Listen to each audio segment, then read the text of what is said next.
Hey friends, thank you so much for taking a look at this video. I hope that it is helpful for you, and this is what works well for me. So this video isn't going to tell you why you need to buy a Helix. This video is going to say how I use it, why I enjoy it, and the signal chain that I'm using.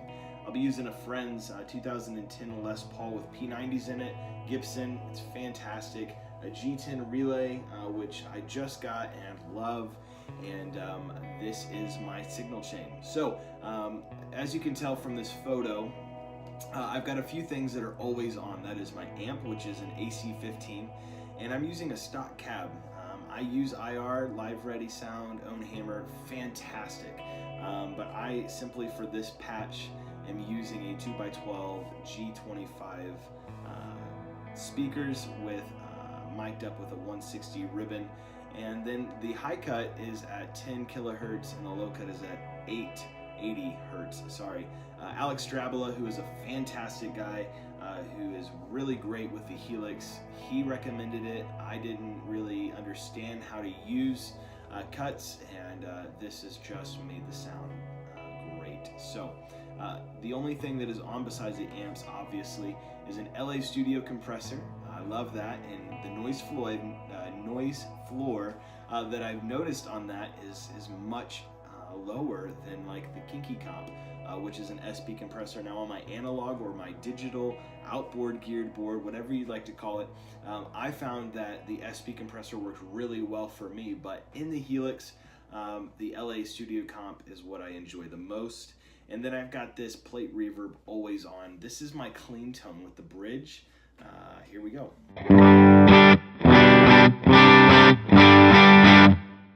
So clearly it's not clean. These P90s really push this patch, and I really enjoy it. I know that sometimes we want a pristine, clean sound and then stack the pedals on top of it, but for this patch and for this demo, this is my clean sound. All right, so let's walk through how I'm using the pedals and the effects. So I have a simple pitch, which is Pog-ish. I use it for lead lines or swells, and this is what that sounds like.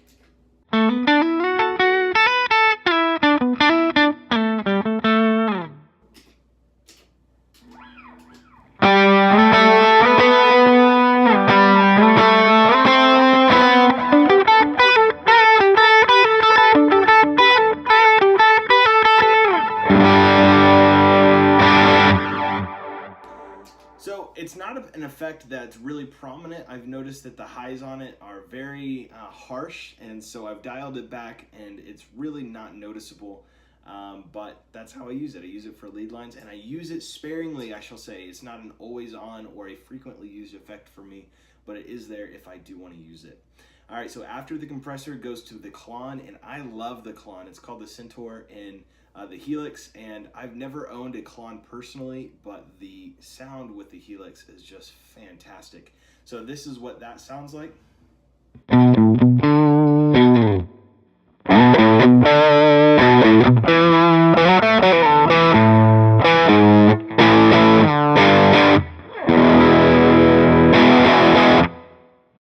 Again, there's not much to it. It just sounds great. It's my first stage overdrive. Now, if I'm using my Stratocaster, which I don't have on me right now, it has a humbucker in the bridge, and so I'd consider that my first stage drive. Throw on the Klon just gives it more grit, and it sounds just fantastic. Now, if I want more overdrive than that, I will use the compulsive drive, which is an OCD. The OCD is special to me because when I was in high school, I sold a couple $100 guitar so that I could buy an OCD pedal. Oh, if I only knew then what I know now, I wouldn't have sold that. But the OCD pedal sounds fantastic. Here's what that sounds like.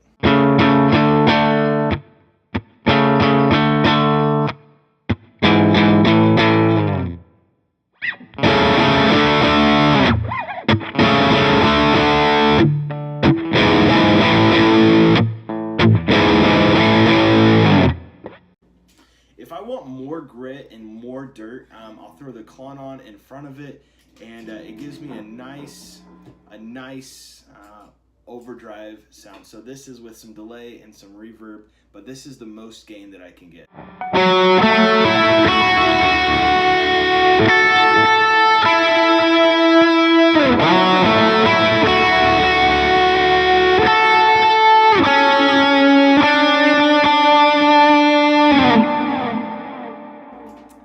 I think that those two together give me just what I need, especially using it on a Sunday morning in church, or if I am playing at home and recording. Those two pedals are really all that I need. Now, there is a new update coming out, and they are supposed to release a blues breaker. I am excited for that. I can't wait to demo it, but that is what I am using exclusively right now. Sometimes, I will say, I use a tube screamer and I love it. It's fantastic, but for this patch, that's what I've got. All right, so after that goes to a volume pedal, and that just turns me up and down. And then after the amp and the cab, everything is in stereo. Now the reason for that is that I want all of my wet effects to be stereo. The cool thing about Helix is that if I'm running mono, all of my stereo effects will be summed to mono. But if in a certain particular setting where I'm able to run stereo, instead of running 2 amps and 2 cabinets, I'm saving a lot of DSP by running stereo effects afterwards. I've learned that from Chad C., who's the guitarist for Israel. Fantastic guy. Check out his YouTube channel. And yeah, he recommended it, so that's what I did. All right, so I have got this chorus pedal, and it's the Trinity chorus in stereo. I think this is all stock. Didn't mess with it. This is what that sounds like.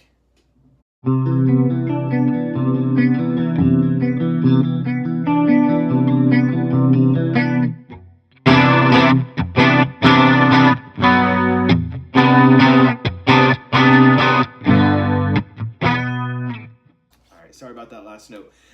It sounds great. I don't use chorus a lot, but it's on there in case I ever felt like playing with chorus. After that is a 3 dB gain boost. Now this allows me to take my loudest overdrive, so the OCD and Klon, and if I were to solo, which doesn't happen very often, but if I were to solo, I turn this on, allowing that already dirty sound just to be louder by 3 dB. The reason why it's after the amp instead of it before the amp is because I don't want my amp to break up even more, allowing it to be muddy and harsh or whatever else. So let me demonstrate that real quick. Here's the Klon and the OCD.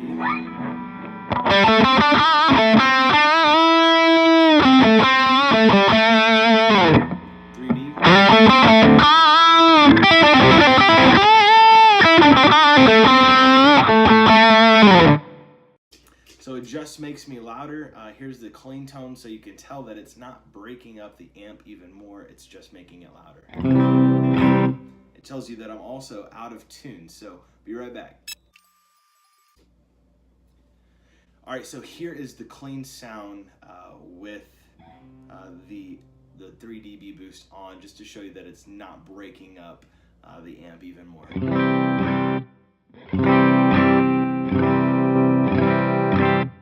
Just making me louder. All right, so after that goes into my stereo delays and stereo reverbs. Now I have an analog delay, which is the Adriatic delay. It's a 1/4 note delay. I don't use this very often. It's on there for solos, and if I need a 1/4 delay for a specific song, I'll mess with, maybe move the mix up a little bit more, but this is what that sounds like.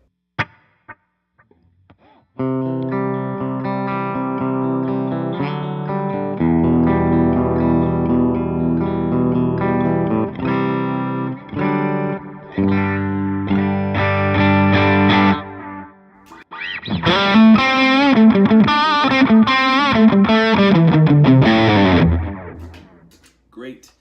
Sounds good. It works well for me, and again, doesn't get used very often, but it is there. Now, if you serve on a worship team, or you get the opportunity to worship in a church on a Sunday morning playing guitar, you will know that there is a famous dotted eighth, and I have the transistor tape that is fantastic for it. So this is what that sounds like.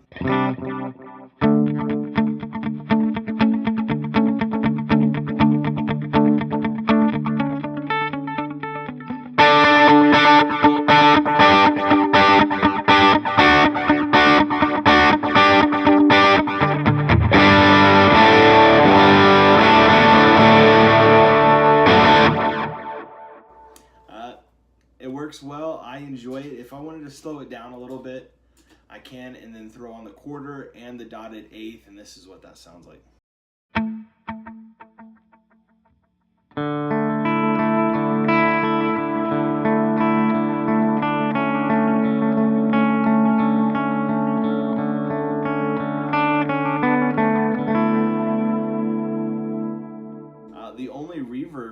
on with that is the plate reverb. And again, this is what that would sound like. It's always on.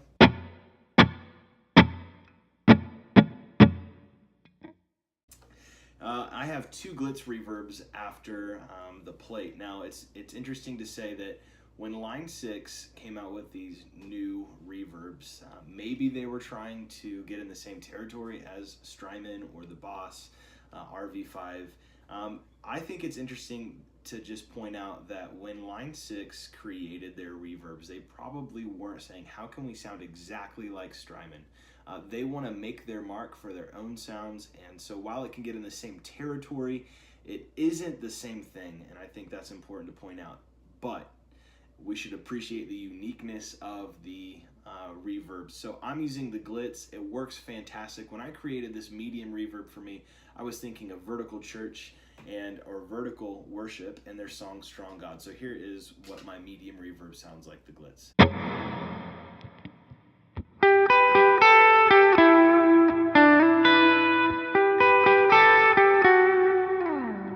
Throw on that analog delay. It just kind of gives me a little more space.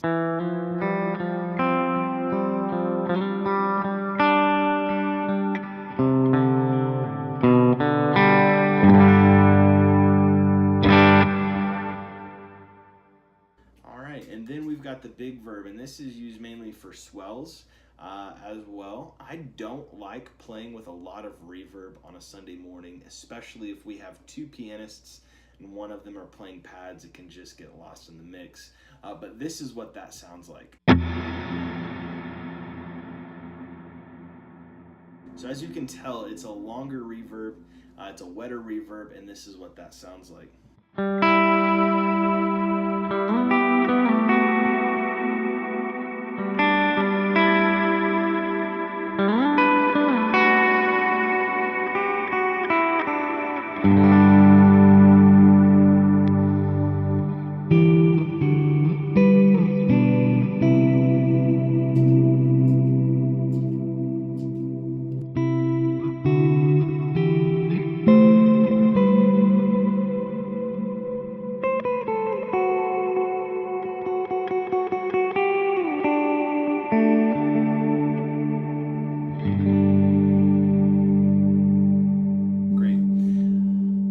So I would put on the quarter and the dotted eighth with the big reverb, even the medium reverb and the pog, and this is what my swell settings can sound like.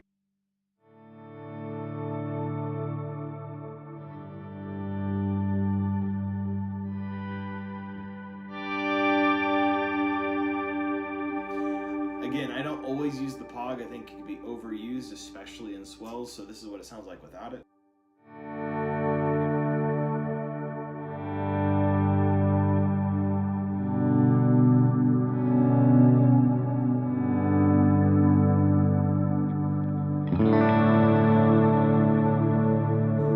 Pretty wet, right? So that's how I'm using it. I love this this piece of equipment. I think it's fantastic. It works well for me. I have a lot of different patches using different amps. The deluxe reverb divided by 13, matchless. I mean, the possibilities are endless, and I think it's fantastic. So if you have a Line 6 Helix and you're looking how you could maybe use it, hopefully this video was maybe a little bit helpful for you. Thank you so much for taking a look at this channel. God bless you, and I pray that this video will be something that you could use to worship the Lord. Thank you so much. Look forward to the next one.